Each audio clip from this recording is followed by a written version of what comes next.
लोगों का रुझान चाहे जो हो, लेकिन कोई अंसारी फैमिली के खिलाफ कुछ बोलने को तैयार नहीं होता। ऐसा क्यों है? ये वाला इसको इज्जत कह लें या जो है लोगों में डर कह। मुख्तार जेल में 17 सालों से पर्चा भरने को एक दिन की पेरोल भी नहीं मिलती थी, और फिर भी उसका पर्चा उसका वकील उसका एजेंट भरता था और जेल में रहता था, वो जीत जाता था। जो अदृश्य शक्ति जब वो पर्चा भरता था तो सारी मशीनरी को ठप कर देती थी। चुनाव आयोग ठप, एडमिनिस्ट्रेशन ठप, भारत सरकार ठप, और मशीनों में सिर्फ उसके पक्ष का बटन दब जाता था। कहावत है कि विनाश काले विपरीत बुद्धि। अब्बास और शुएब दोनों इस वक्त अलग अलग सीटों से मैदान में है। उनको क्या उतना स्ट्रगल करना पड़ेगा या बनी बनाई विरासत जो है, परिवार की विरासत ही वो कैश कर लेंगे? रोजी रोजगार का सवाल, बढ़ी हुई महंगाई का सवाल, गिरती हुई कानून व्यवस्था का सवाल, किसानों की दुर्दशा का सवाल। बीजेपी जो है लगातार बुलडोजर कार्रवाई को भुना रही है। पीएम भी इसका जिक्र कर रहे हैं, सीएम भी इसका जिक्र कर रहे हैं। अंसारी फैमिली को कितना ये बुलडोजर इफेक्ट कर रहा है या सेहत पे कोई असर नहीं पड़ रहा है? आपने मुंगेरी लाल का सपना दिखाया कि हम बुलेट ट्रेन चलाएंगे, और जो पहले ट्रेनें चल रही थीं उसकी आपने दुर्दशा करके रख दी। हमसे ये राजनीति की शुरुआत नहीं हुई। हमारे पूर्वजों ने इस देश के आज़ादी की लड़ाई लड़ी। आपके परिवार के दो लड़के जो हैं नौजवान मैदान में हैं इस बार, क्या लग रहा है कुछ कमाल होगा? किसान तो आपके राज में हाय हाय हाय हाय करते हुए मर गया। एक बार प्रधानी जीतने के बाद रिपीट करना मुश्किल होता है। मैं इस सीट पर 5 बार विधायक रहा। सुविधा भोगी समाज, और उसकी परिभाषा बताई गई है कि जिनको आवास बन रहा है, शौचालय बन रहा है।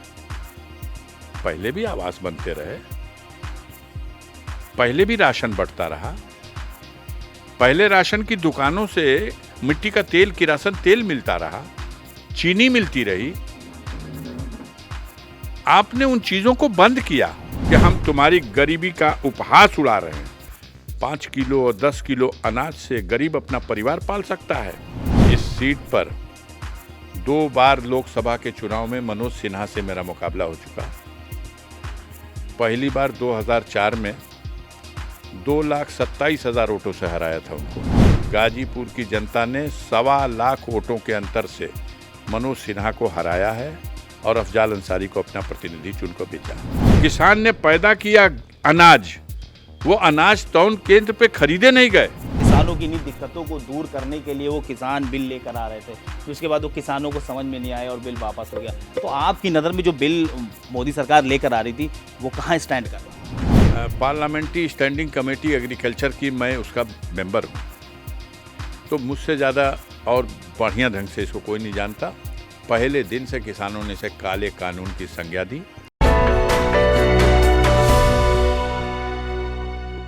इस वक्त अफजाल अंसारी हमारे साथ है, मुझसे हम जानने की कोशिश करेंगे किसका रुझान है, टक्कर कितनी जोरदार है, और परिवार से जो नेता इस वक्त मैदान में है उनको कैसा सपोर्ट मिल रहा है। अफजाल जी, बहुत बहुत स्वागत है आपका न्यूज़ टाइम नेशन पे। जी शुक्रिया। मोदी जी की रैली थी गाजीपुर में, पता होगा आपको? क्यों नहीं पता? हाँ, अब गए थे? नहीं, मैं क्यों जाऊँगा मैं। तो कल रैली थी, तो उसमें भी जो है कहीं ना कहीं बुलडोजर और आपके परिवार का ही जिक्र रहा। बंधे लफ्जों में उन्होंने निशाना आपके परिवार पर साधा। क्या लगता है इस बार क्या आपका परिवार पर जो चीज़ें लग रही, जो ब्लेम लगे हुए या जो आरोप हैं, वो क्या इलेक्शन को घुमाने के पावर रखती है इस बार? देखिए, कहावत है कि विनाश काले विपरीत बुद्धि। जनता जिन सवालों पर चर्चा करना चाहती है उन सवालों से ध्यान हटाने के लिए, चाहे वो जिस चीज़ का उल्लेख करें, रोजी रोजगार का सवाल, बढ़ी हुई महंगाई का सवाल, गिरती हुई कानून व्यवस्था का सवाल, किसानों की दुर्दशा का सवाल, और जो छात्रों का जीवन बर्बाद हो रहा है पिछले 2 सालों में, इस सब को लेकर के आम आदमी चिंतित है।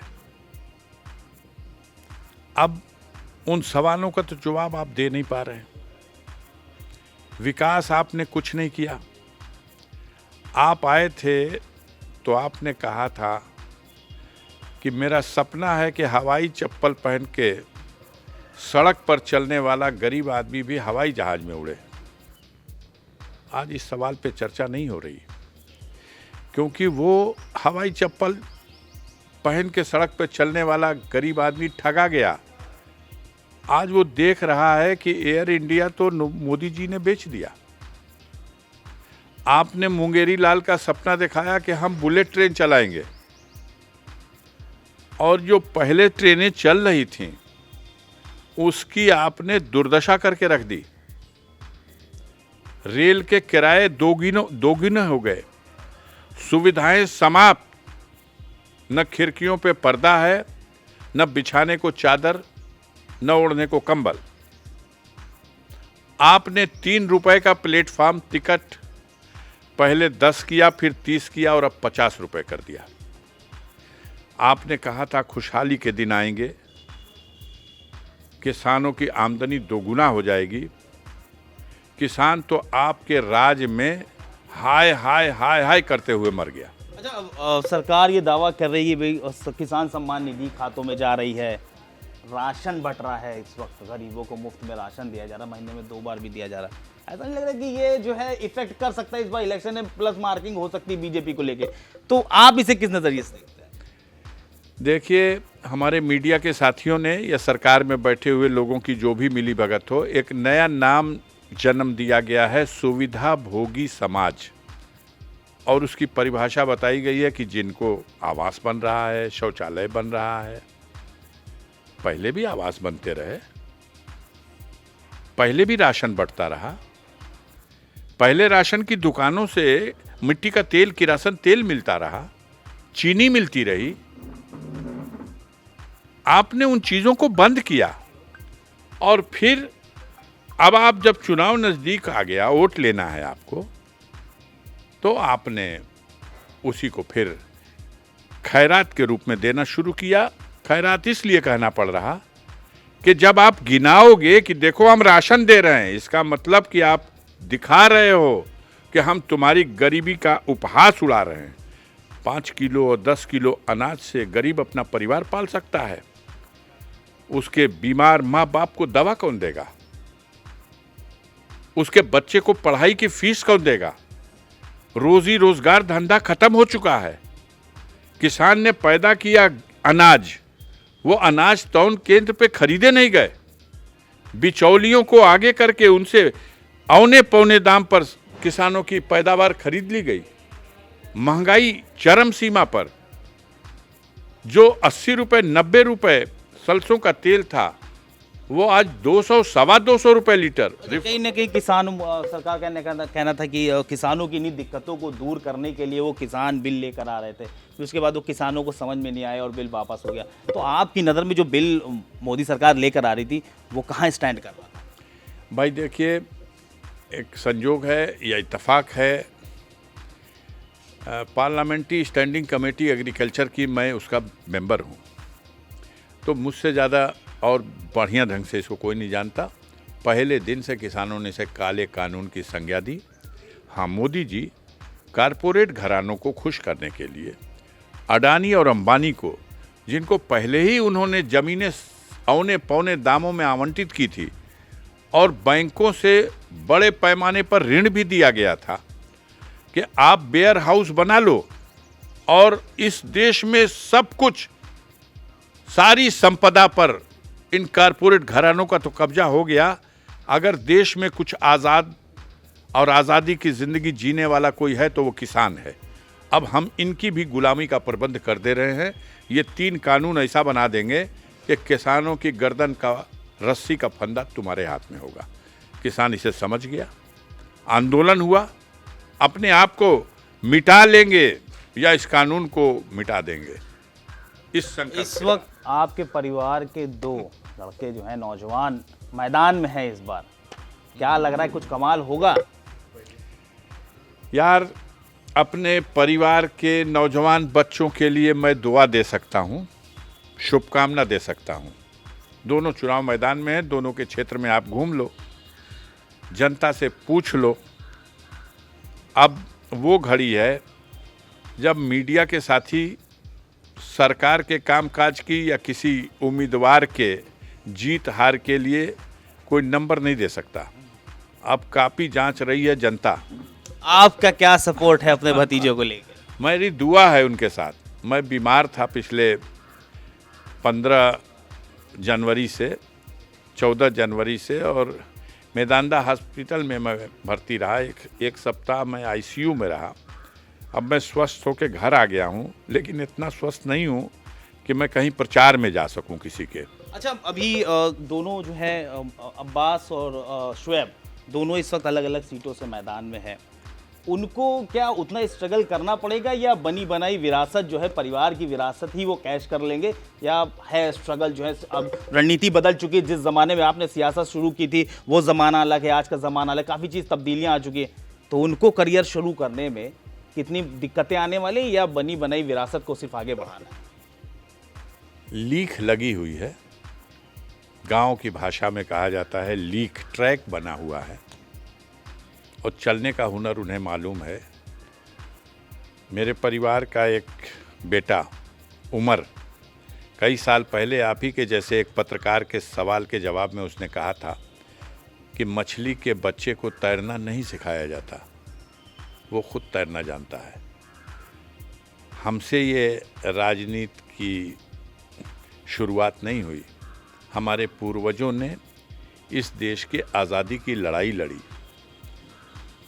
हमारे परिवार में 12 ऐसे महापुरुष रहे जिन्होंने देश के स्वतंत्रता संग्राम में जो कोड़े खाए, जेल गए, अपनी कुर्बानियां दी, देश के सीमाओं की रक्षा में बलिदान दिया और देश के निर्माण में अपना योगदान दिया। तो उन्हीं बुजुर्गों का खून हम लोगों के भी जिस्म में है, और हमारा ही खून हमारी अगली पीढ़ी के शरीर में है। एक बार प्रधानी जीतने के बाद रिपीट करना मुश्किल होता है। मैं इस सीट पर 5 बार विधायक रहा। जब मैं लोकसभा चला गया तो इस सीट पर मेरे बड़े भाई 2 बार से विधायक थे, और अब भी उन्हीं का बेटा इस बार इस चुनाव में इस सीट से लड़ रहा है। बीजेपी जो है लगातार बुलडोजर कार्रवाई को भुना रही है। पीएम भी इसका जिक्र कर रहे हैं, सीएम भी इसका जिक्र कर रहे हैं। अंसारी फैमिली को कितना ये बुलडोजर इफेक्ट कर रहा है, या सेहत पे कोई असर नहीं पड़ रहा? आप जानते हैं वो लोग बुलडोजर का नाम तो ले रहे हैं, लेकिन सब लोग कह पे रहे हैं, ये भी कह रहे हैं कि बुलडोजर इस वक्त सर्विसिंग में गया है। मैं जहाँ तक समझता हूँ और जानता हूँ कि बुलडोज़र खुद नहीं चलता, चलाया जाता है। और मैं देख रहा हूँ कि प्रदेश की जनता बुलडोज़र का ड्राइवर बदलने वाली है।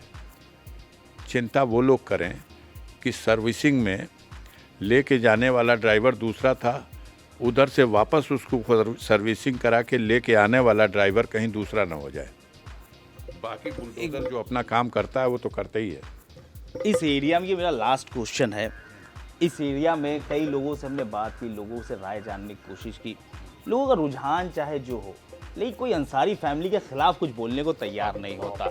ऐसा क्यों है? ये वाला इसको इज्जत कह लें, या जो है लोगों में डर कह? चलो इसी को मान लो, जो भी हो ये मान लो।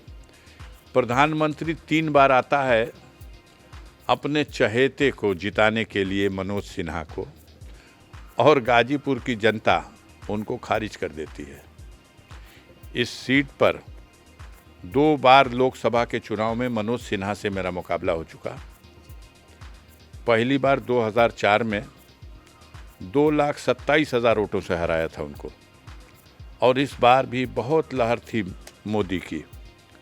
65 सीटें यूपी से ले गए, लेकिन इस बार भी गाजीपुर की जनता ने 1.25 लाख वोटों के अंतर से मनोज सिन्हा को हराया है और अफजाल अंसारी को अपना प्रतिनिधि चुनकर बेचा है। अब इनको अपनी हार पच नहीं पाती। ये जितना भी चाहे हर कुकर्म कर डाले। यहाँ केंद्र में इनकी सरकार, प्रदेश में इनकी सरकार, सारा एडमिनिस्ट्रेशन इनका और चुनाव आयोग इनका। आप बताओ, किसी की लोकप्रियता को स्वीकार करने में या जनादेश को स्वीकार करने में क्या जाता है?